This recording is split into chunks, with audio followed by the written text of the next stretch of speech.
Hello, and welcome again to the RHI's Foundation weekly episode of Courage, Hope, Attitude, and Inspiration, known as RHI. This weekly series is made possible by a generous sponsor, Wilson, Kehoe, and Winningham Injury Attorneys. I'm Janine Stelmack, and I work in the Foundation, and our guest today is Mr. Bill Coan. He's a chaplain with RHI. And Bill, we want to just ask you to kind of share your journey and how you came to RHI. Sure, I'd be glad to, Janine. It's really kind of a long developing story how I happened to get started at RHI. That was way back in 2011, and I've been a volunteer since that time. But more recently, Chaplain Joan Dell asked me if I'd be interested in working as a chaplain. And with my prior training and clinical pastoral training, after telling her yes and completing that, I applied for and I've gotten a job as chaplain here at RHI. Good.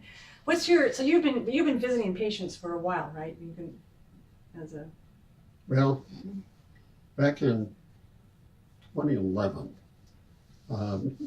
Frankly, I've been involved in trying to find things that are worthwhile to do. I have a relatively strong religious and public service background.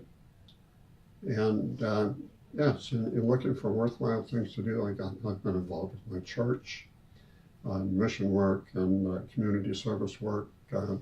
In 2011, there was an article in the church bulletin in St. Malachi, which said that they were looking for ministers to come to RHI and do communion services on Sundays. So I volunteered, and I've been doing that since 2011. I did clinical pastoral education training for chaplaincy at St. Vincent's Hospital, and frankly, it's all about the patients. I just very much enjoy working with the patients. If I can use some of my religious background, some of my diverse involvement with socioeconomic, religious, and cultural groups, and work with people and work with teams to help people become more healthy, to lift their spirituality and make them feel better about themselves and make them help themselves to heal. That's what I want to do. I consider that very worthwhile. So here at RHI, talk a little bit about you do some Sunday services. How often is that? Well, I only commit to one Sunday service a month.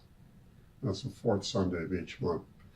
There are other people from other parishes around the community that come in on other Sundays.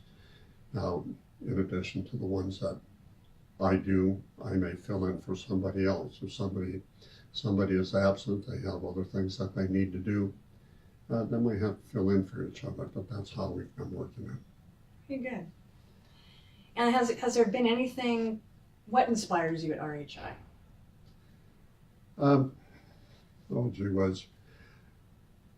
I suppose that the biggest thing or the most significant thing are the patients that I see. When I see patients on Sunday, and I do go around and see the patients, the Catholic patients anyway. I've been doing that traditionally on Sunday when I come down. In working with them and seeing what their feelings and attitudes are about their development, their healing, their recovery. I can see that it's very worthwhile, and I enjoy working with that type group, working with a team, and at least I'd like to be much more involved with the medical team and lifting people up and making them feel better. That's something that I can do as a chaplain, as opposed to just being a Eucharistic minister. Right, but but I'm assuming it's very rewarding, or kind of, I'll use a term, fills your heart when you do see It does. progress. Chaplains, now I mentioned I came in here because I was a Catholic minister, but chaplains work with all denominations and non-denominations. It doesn't matter if you don't have a religion. What we're looking for is a way to help people. I think everybody has some form of spirituality in them. They all believe in something, whatever it is. And if I can lift that up, that's what I want to do. Good. I think that's helping people. Very good. Well, thank you, Bill. Thank you very much again for coming. That's very inspiring. And again, we do want to thank you, our sponsors, Wilson, Kehoe, and Winningham, for bringing this week's RHI. Thank you.